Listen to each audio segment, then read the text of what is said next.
We are live here on the Jets Roundtable with my buddy Matt O'Leary. All right, we're excited to talk about what's going on with these New York Jets. It's officially our season, Matt.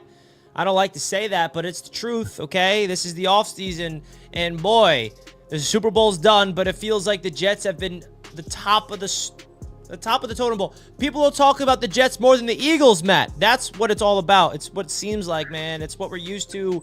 Matt, great to see you, man. We had a little hiatus with this show because I was traveling and everything, but we're back in the studio. It's good to have you back on the Jets Roundtable, brother.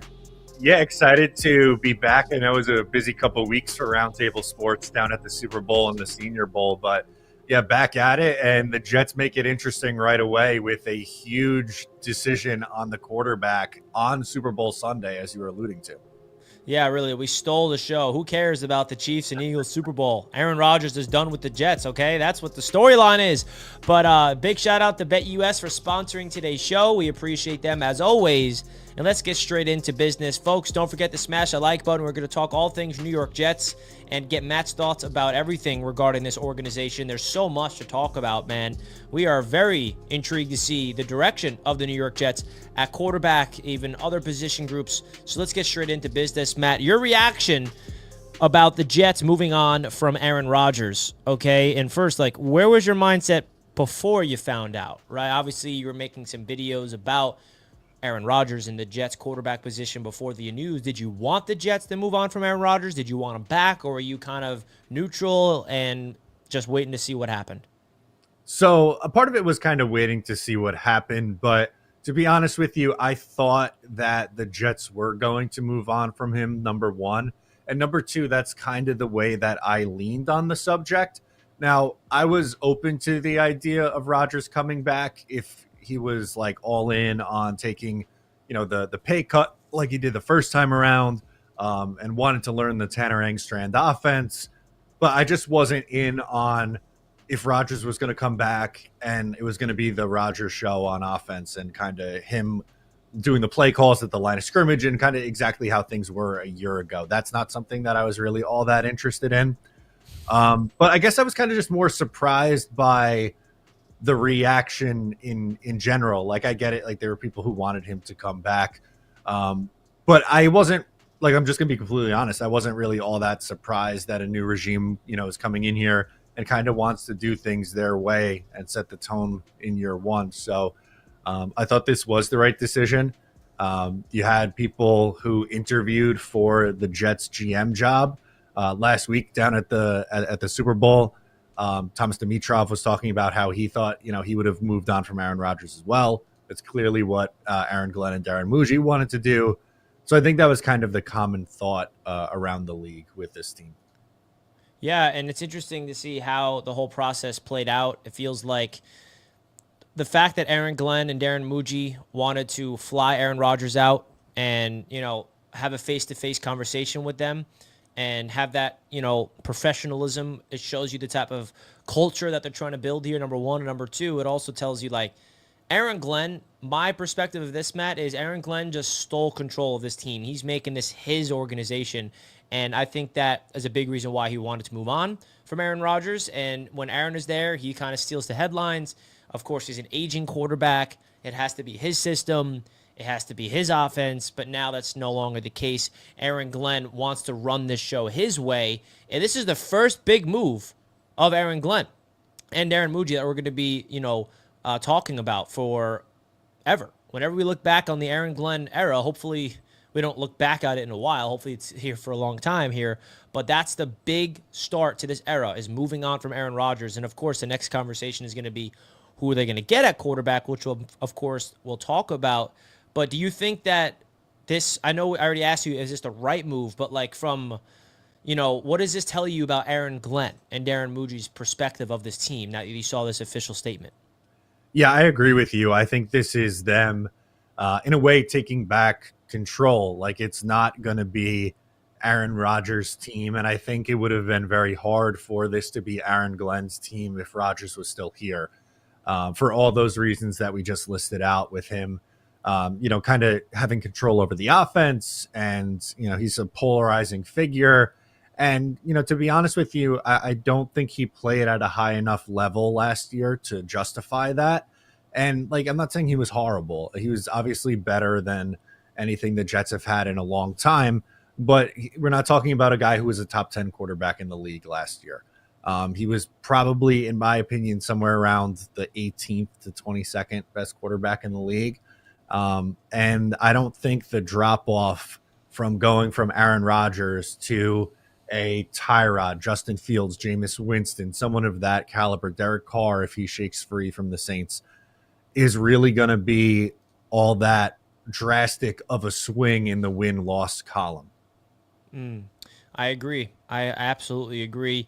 And we have a super chat from a guy that's relentless. He doesn't stop. Aaron Rodgers' cheeks. I was sick, but I'm back. Every show that I do, Matt, he comes on here, $2. It says Aaron Rodgers' cheeks. He's no longer a Jet. Well, I guess he still is a Jet, but you know what I mean. They're moving on, so at least we got PGZ back. He is in.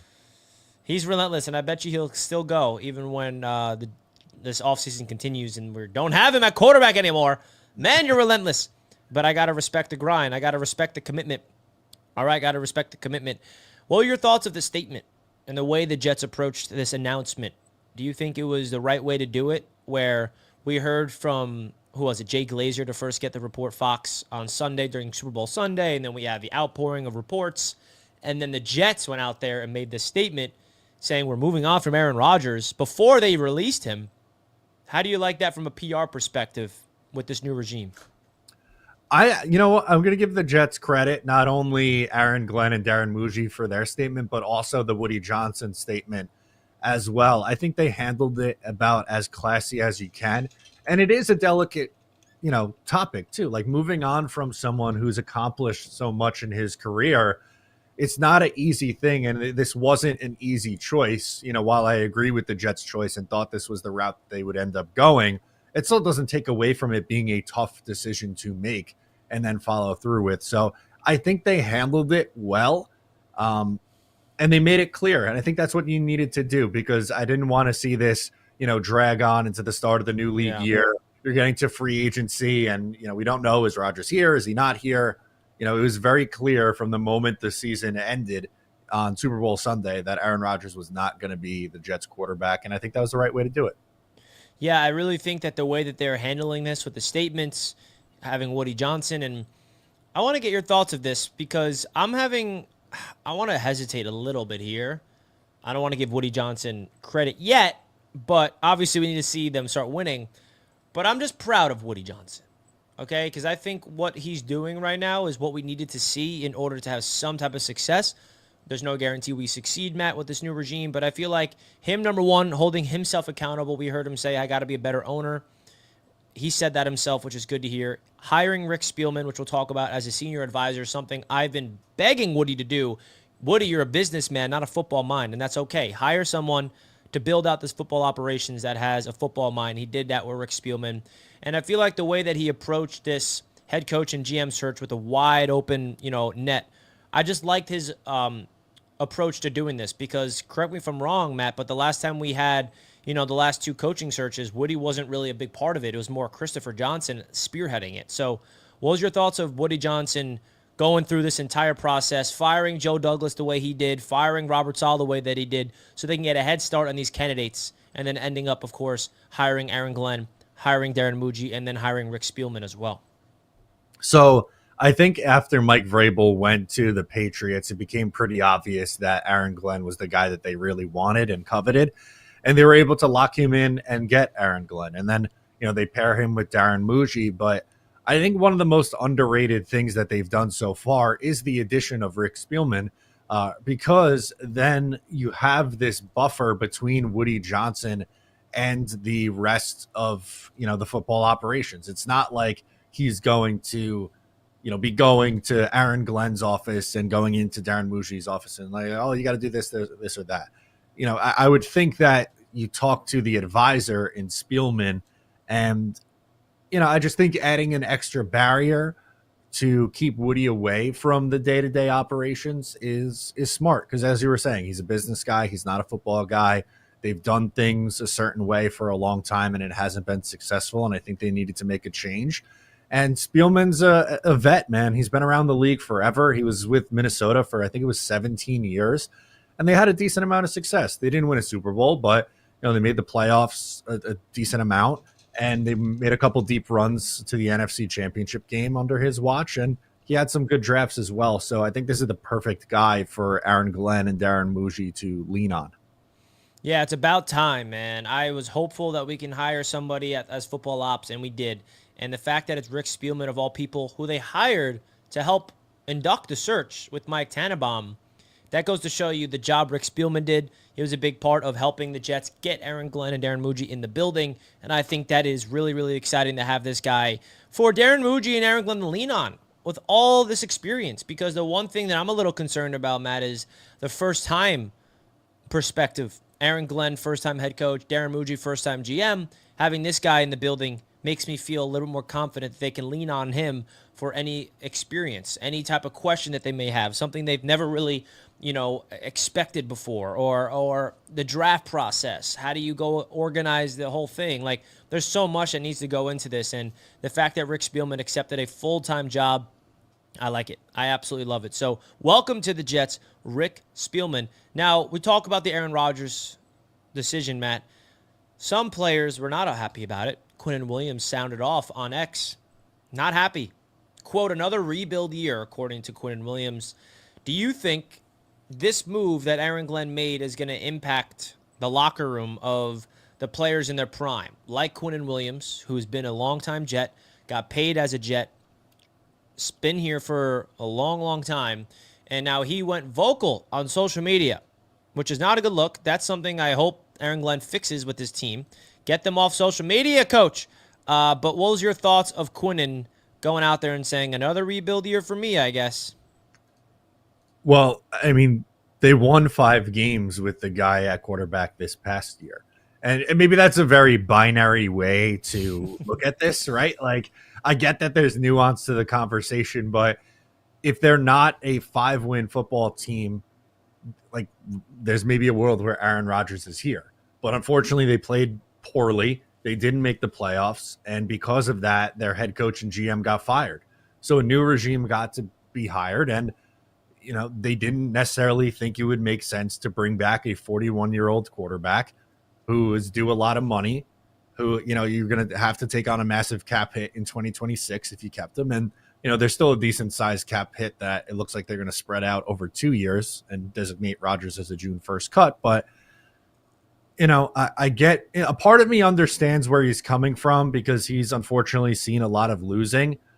But if they played better and won this past year, they wouldn't have been in this situation to begin with. So as I said earlier in the show, I don't think going from Rodgers to another veteran quarterback is going to really swing the win-loss prediction for me all that much this year in 2025.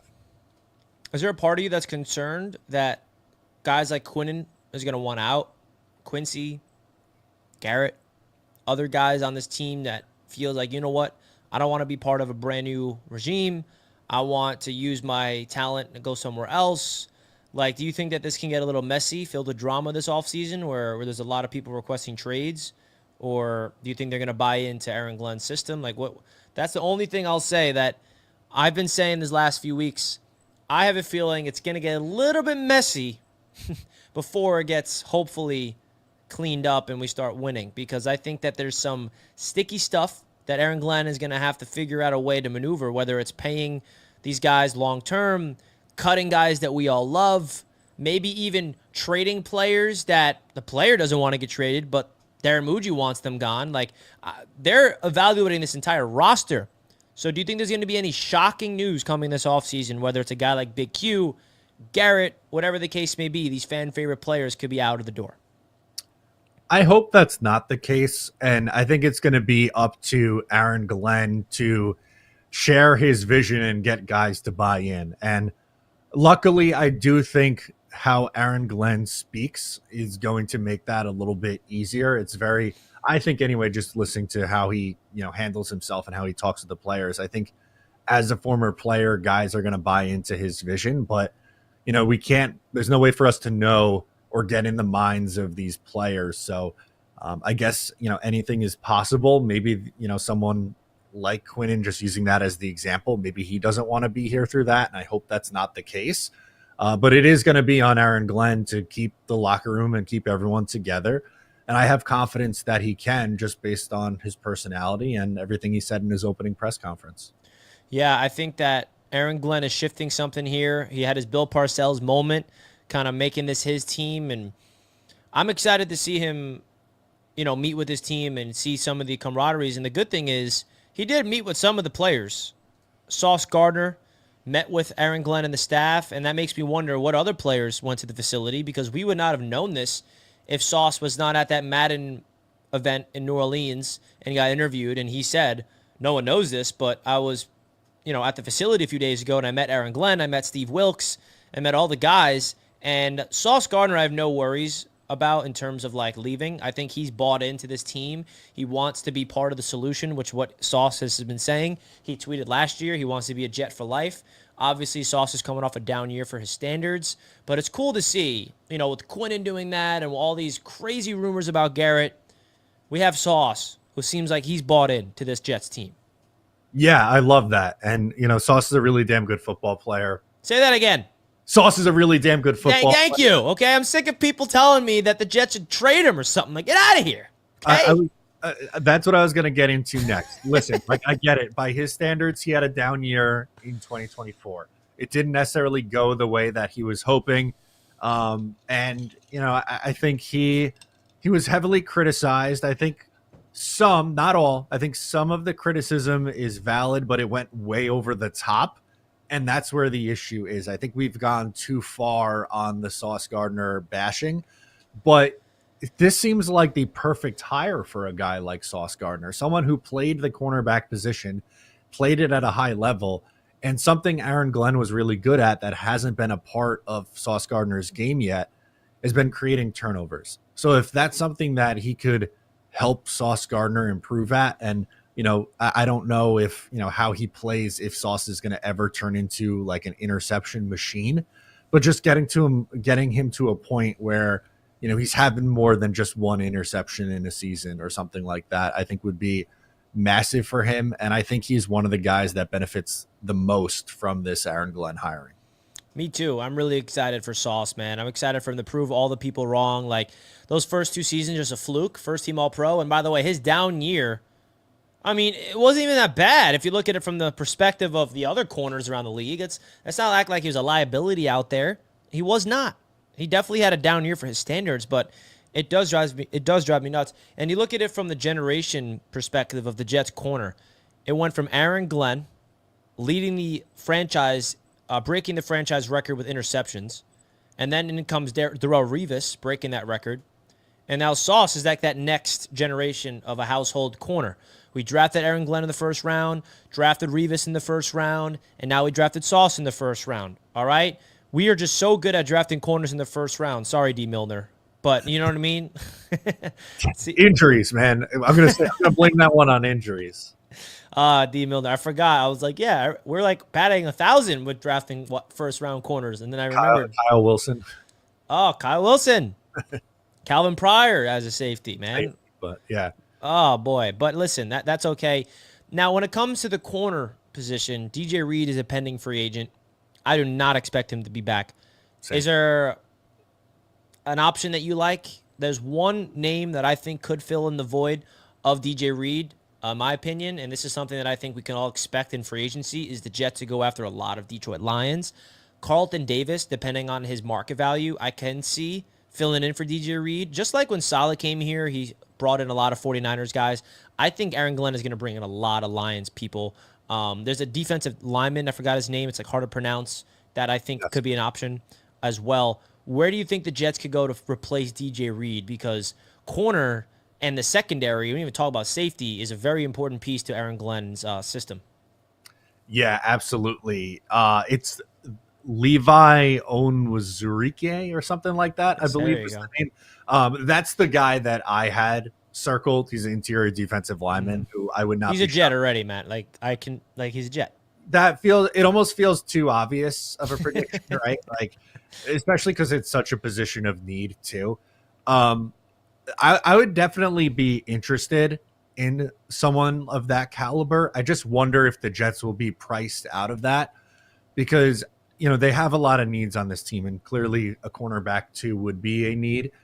But if you lose Devontae Adams, you got to fill wide receiver. You probably need two new safeties. You might need another linebacker. You need interior defensive lineman, tight end, another right tackle. I don't know if they're going to look to spend a ton of money at that cornerback two spot. Part of me is wondering if maybe they try to retain a Brandon Eccles and then draft someone on day two to compete with him for that starting outside spot. But if it's at the right price, then yeah, I'm totally good with adding a veteran that he's familiar with from his time in Detroit.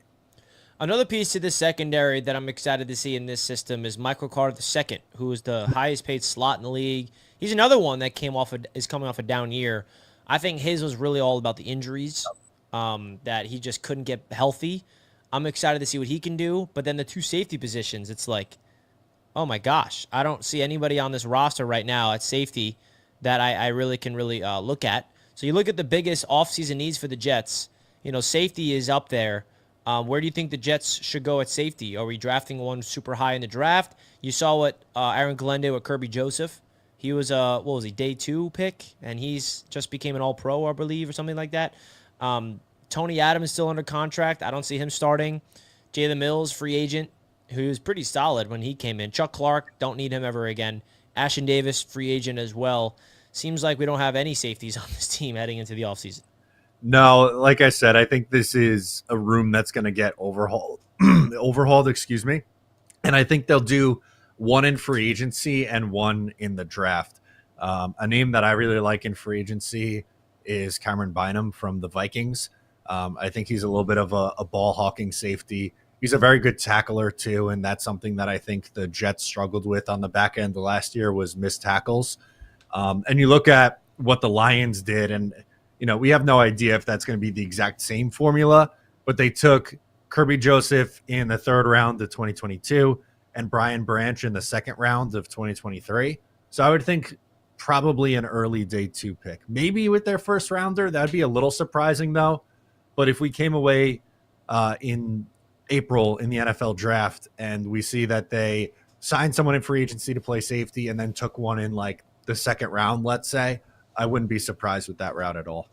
Yeah, I think Brian Branch was a really good draft pick, and I think he's kicked into the slot eventually, and then he was doing all these other things, and the secondary is important to Aaron Glenn's system here. Guys, you guys let us know in the chat, biggest Jets offseason needs. What do you guys want us to talk about? Someone in the chat says, don't give up, Jets. We're just one Jaden Daniels away. All right, that makes me feel optimistic. Yeah, I don't know. Unfortunately, I don't know if the Jets are in a spot where they're going to draft a franchise quarterback this year, but it is impressive that you can change your fortunes that quickly. No one thought Washington was going to be any good this year, and they were in the NFC Championship game. So that's why I'm not all the way out on this Jets team in 2025. I personally don't look at it like they're going to be tanking. I think they're going to be a competitive football team, and hopefully they surprise, and who knows, maybe they sneak into a playoff spot. Yeah, I think I'm not using the word rebuild this year. For me, it's like retool or recalibration. Is the right word, because I still believe in the talent on this roster. And with proper coaching, I really do think that he can get the most out of this team. But, of course, the biggest hole in this roster is quarterback. And I want to get your thoughts of that. First things first, when it comes to this quarterback position, do you see a world? You said that you don't see the Jets drafting a franchise quarterback this year. But I'm going to play devil's advocate. Here we go. Is there a world where they trade up? Oh, I thought you were going to go Jackson Dart. Oh, well, that I'm going there too, Matt. Don't you worry. Okay. But is there a world where they trade up for one of Cam Ward or Shedeur Sanders? Unlikely, I think, but we got to talk about every option. Yeah, I would say unlikely as well. There were some rumblings that Tennessee might be looking to trade out of that pick, so it is entirely possible. I don't love Cam Ward or Shedeur Sanders enough to give up that amount of assets to move from 7 to number 1 to take them. But it is possible. We have no idea what Muji and Aaron Glenn think of those guys. If there's one that they love and think is going to be their next franchise quarterback, maybe it is something that they do. I would just be really surprised with that. And assuming both of those guys go in the top 6, I'm not a fan of taking a quarterback 7th overall because I think that would be a reach. Like, I know Jackson Dart's rising up the board, but it's a little different if you're taking a guy like Jackson Dart or Jalen Milroe in the 3rd round versus 7th overall. So if they do take someone in the mid round to compete with a veteran on this Jets team in 2025, that's different. I just wouldn't take one in the 1st round. I think a realistic path for Jackson Dart, because I've been throwing those darts at the board for months now, Matt. Okay, now they're hopping on the train.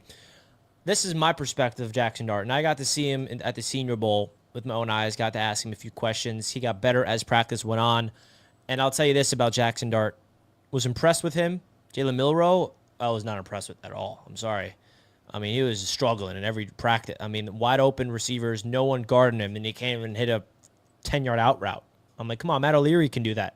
Get Matt out there. But all jokes aside, I think Jackson Dart, I agree, drafting him at number 7 as of right now is an overdraft. But I will say, if he goes out there in the combine and continues his trajectory and his pro day looks good, what I think the Jets could do is draft someone at 7 and trade back into the back end of the 1st round for Jackson Dart.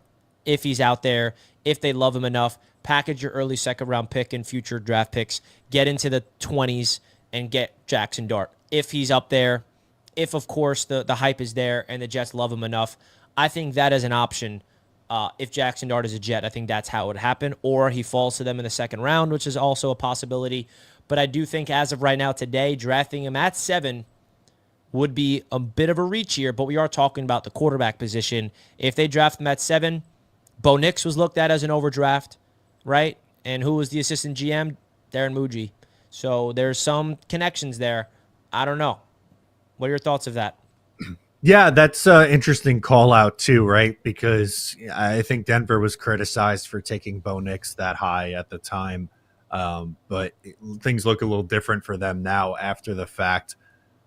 Trading back into the 1st round, I wouldn't be surprised to see a team do that for the 3rd quarterback. And you are right with quarterbacks going earlier just because of how much value is on that position.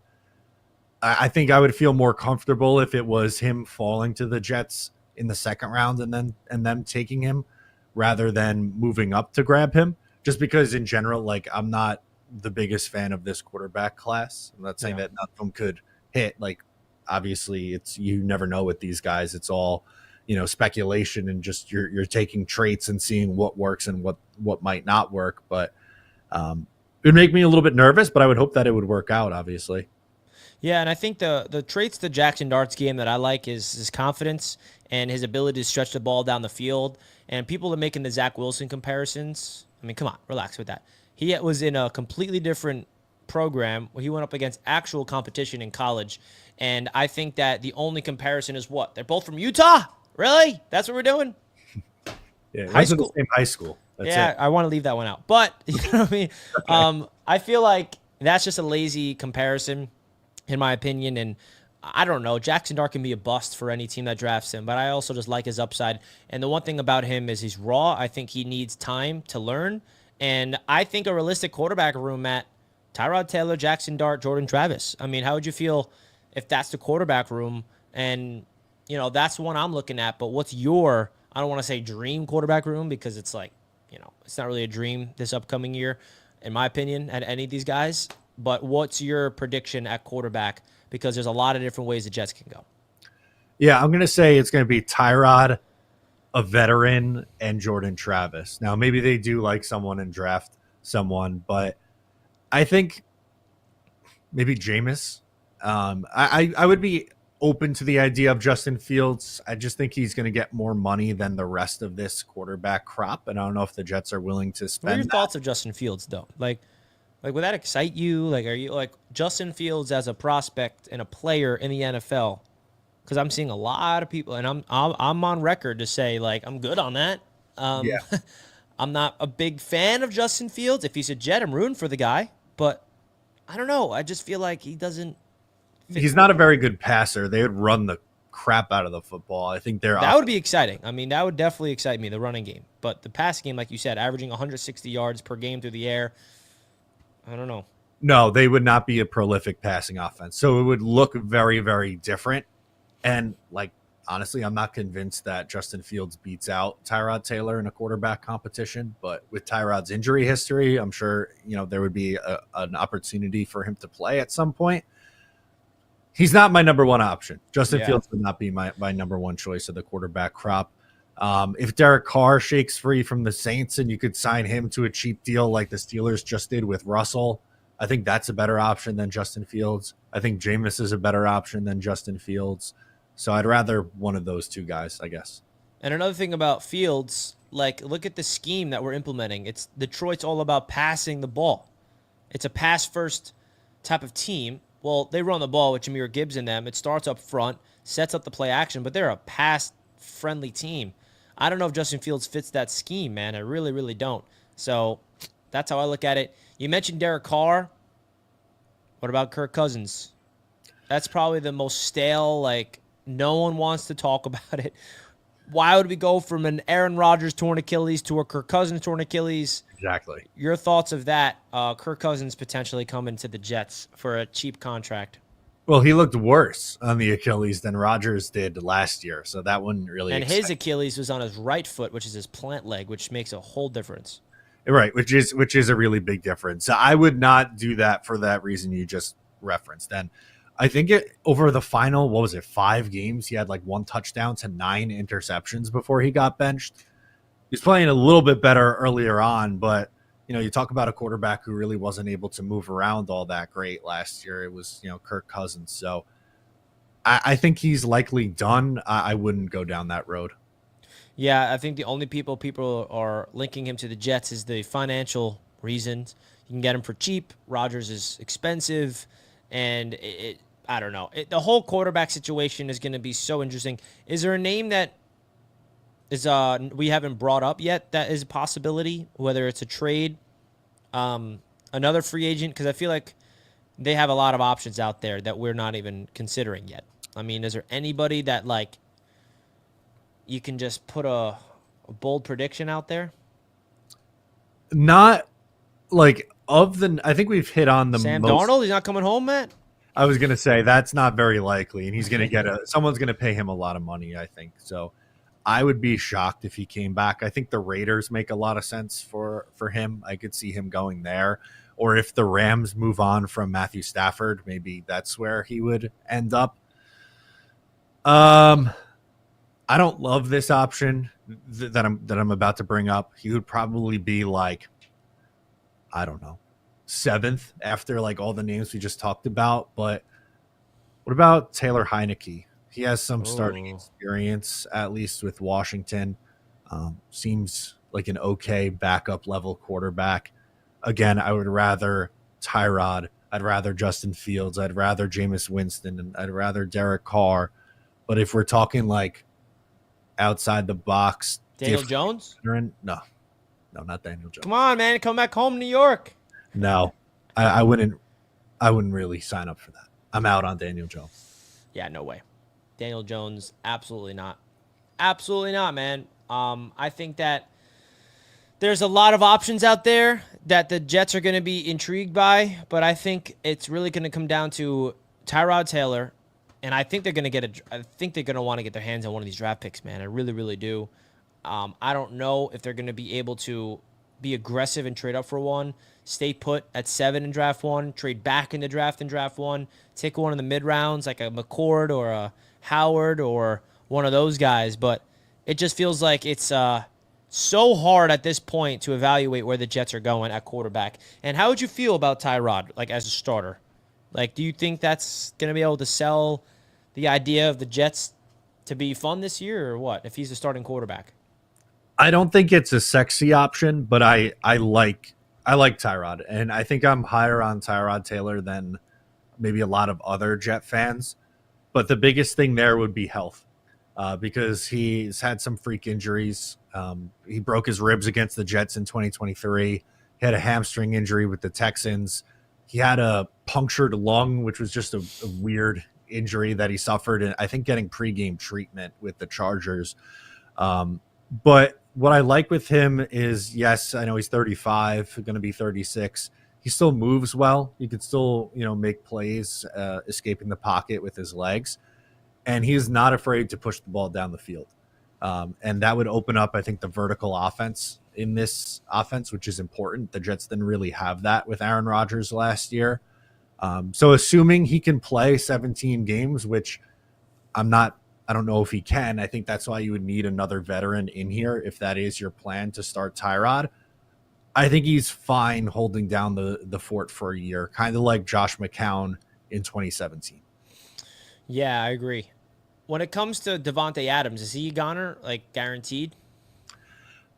I think the only way possible he stays is if Derek Carr comes, because he loves Derek Carr. They were college teammates. He went to the Raiders to play with him the first time. But unless that's the only way.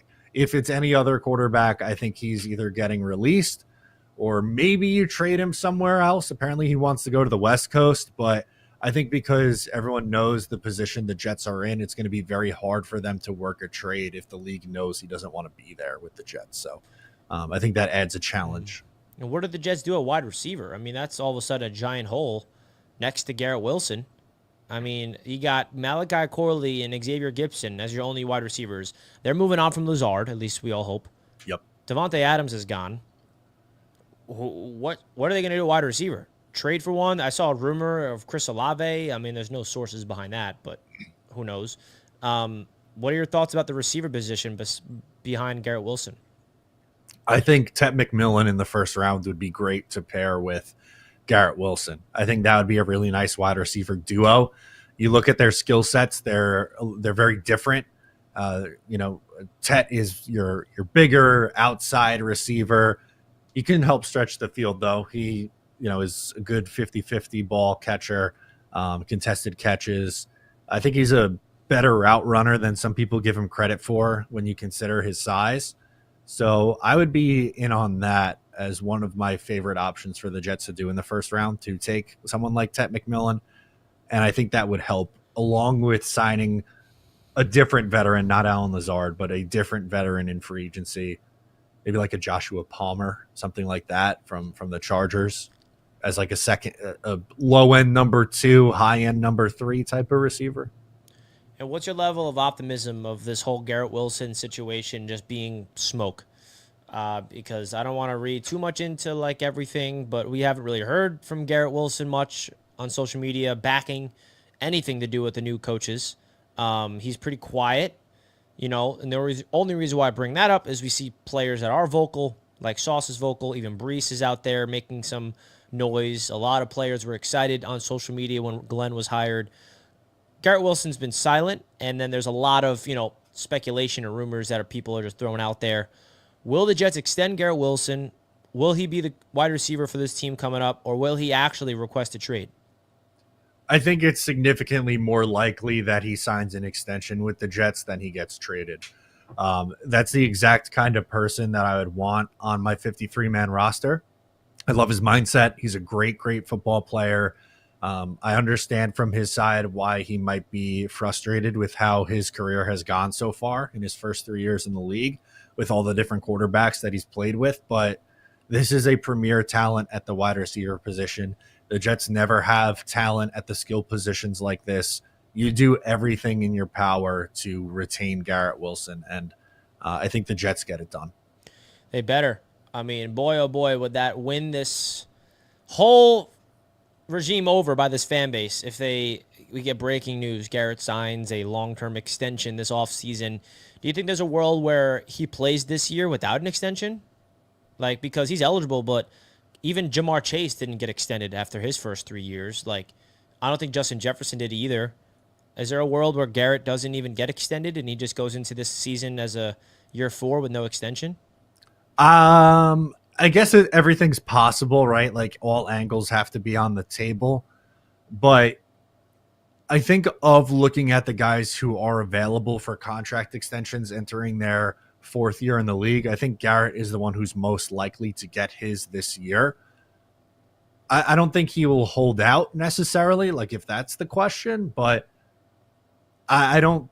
I think it's more. Again, I'll say it again. I think he's more likely to extend this offseason than not. So I'm still looking at it that he does get one, but sure, anything is possible. Maybe they don't extend him and he's able to play through it. Should we extend Sauce now and his value's down so we don't have to? Maybe Sauce is not going to do that. No, I don't think. I don't think he does that. If he had another All-Pro season, then he'd be wanting to get the bag right now. But he didn't do that. So he's like, all right, let's kick the can down the road for my extension when I ball out again. Exactly. Pick up his 5th-year option, have him play his 4th year, give him the extension after that, replaces the 5th-year option, and then, tax on additional years. I think that's the move. Is this Breece Hall's last year as a Jet? I don't think so. I think you can't pick up his 5th-year option. There is no 5th-year option. You're right, because he's a second-round back. But I think the Jets would be likely to franchise tag him after the year, which I expected a bounce back year for Breece. I know his season was a little bit disappointing for expectations, but I'm not selling my Breece Hall stock yet. And we got Braylon Allen, and the running back position is pretty good. When it comes to the tight end position, is there a world? I know last year it was the Bauer boys, and now there's the Warren weirdos. I'm just kidding. No, I like Tyler Warren. But do you think the Jets would be smart to consider drafting a tight end at 7 than Tyler Warren? Because that is arguably one of the biggest holes on this entire roster, too. I think one of the things I like the most about this upcoming draft for the Jets is there's a lot of options for them to go in the first round.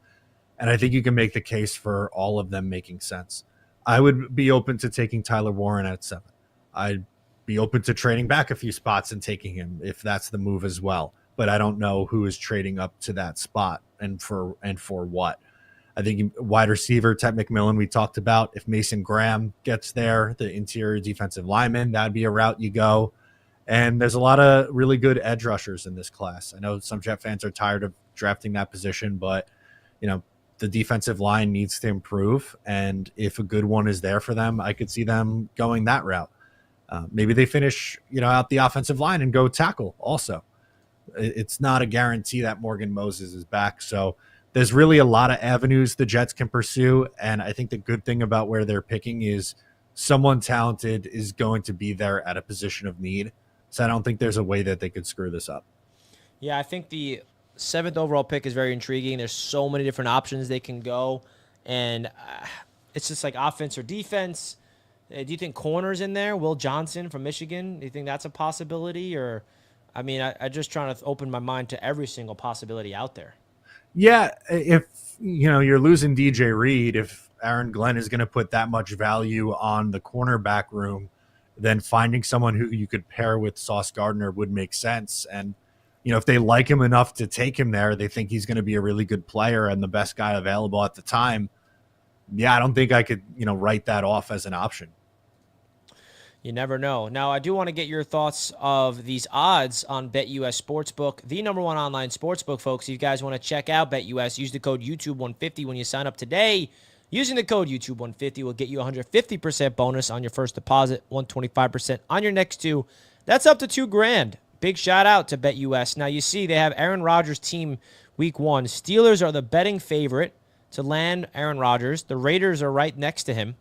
And then everybody else is pretty much down there. The Rams at plus 800. Wow. Matt, what's your prediction? Where does Aaron Rodgers end up? Vikings at plus 1,800 if he wants to go the Brett Favre route. The 49ers, I think, is a dark horse going back home to the San Francisco 49ers where he grew up. Where's your mind at with this? I think he's going to be retired, and I'll say that in air quotes, until someone gets hurt in training camp, and maybe that's when he comes out. I just don't know if there's a bunch of teams lining up to sign him right now, currently at this moment. The Steelers, I don't think, are going to be interested. I know the Raiders are up there as a favorite or one of the top favorites as well. I don't know if that really makes a lot of sense with the state of that roster. But I think it's going to be, it might change if, a team that's looking with some expectations next year and they suffer a training camp injury at the quarterback spot. And I think that's when he might sign somewhere. How about Devontae Adams? The odds for him to go somewhere else is here. The Bills are the favorite. Yuck. Why are the Bills the favorite? I don't want to see him go to Buffalo. That would be scary. I think he's mentioned the West Coast, so maybe one of those Los Angeles teams. Maybe goes out to the Rams. They usually love to bring in a veteran. You never know. So if you guys want to go check out all of the odds, the Jets are plus 600 to land Sam Darnold. Oh, boy. Oh, look, they even have a Jets next quarterback.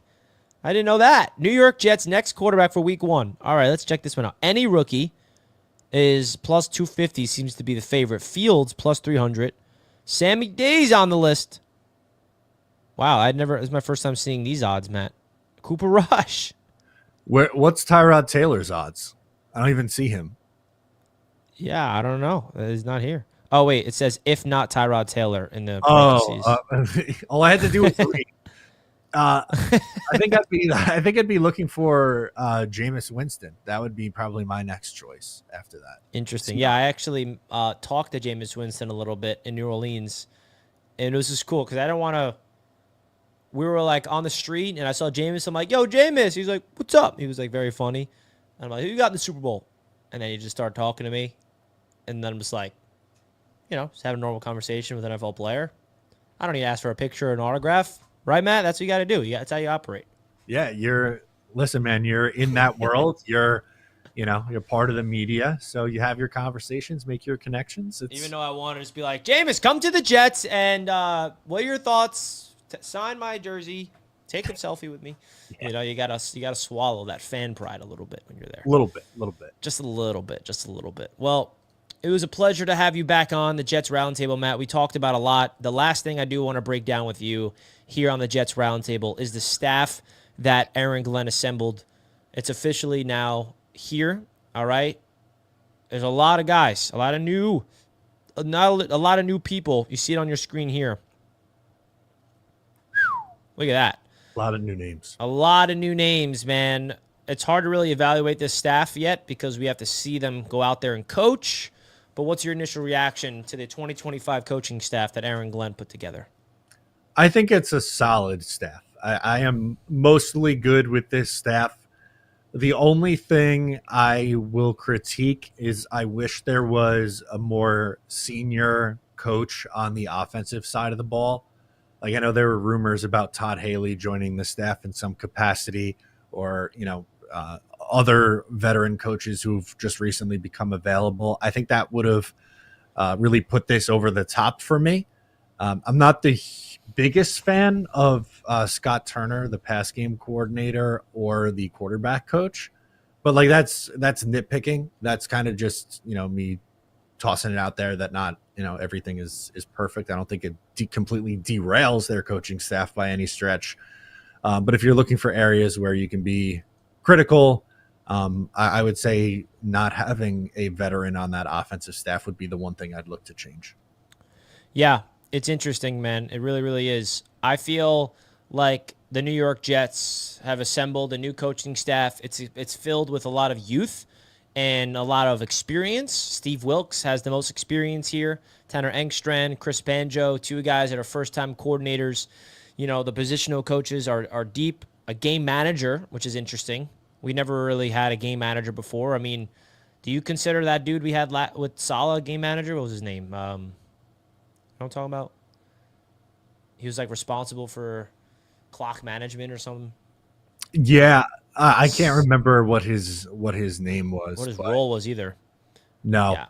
But I do think it's interesting that they do have that game. What is his title even on here? I can't see it. Game manager? Is it just game manager? Okay, yeah. John Berger, whatever. Perfect. Make life as easy as possible for your first-time head coach. Yeah, man, and we got a lot of interesting names. Aaron Curry, linebackers coach coming from Pittsburgh. Chris Harris is our DB's pass game coordinator on the defensive side of the ball. The only coach we brought back was Sean Jefferson. Mm-hmm. And I think the continuity there will be fun, especially for Garrett Wilson. Having a familiar face in that room would be great. But that's your Jets coaching staff and coordinators. It's going to be intriguing to see how that all works out. And I feel like it's going to be a lot of fun to watch this team go out there and try their best to bring back relevancy to this Jets football team. Matt O'Leary, thank you so much for coming on the Jets Roundtable. I appreciate it. As always, why don't you let the people know about what you got planned on your channel, and make sure you guys go subscribe to Matt O'Leary, pumping out some great, great stuff.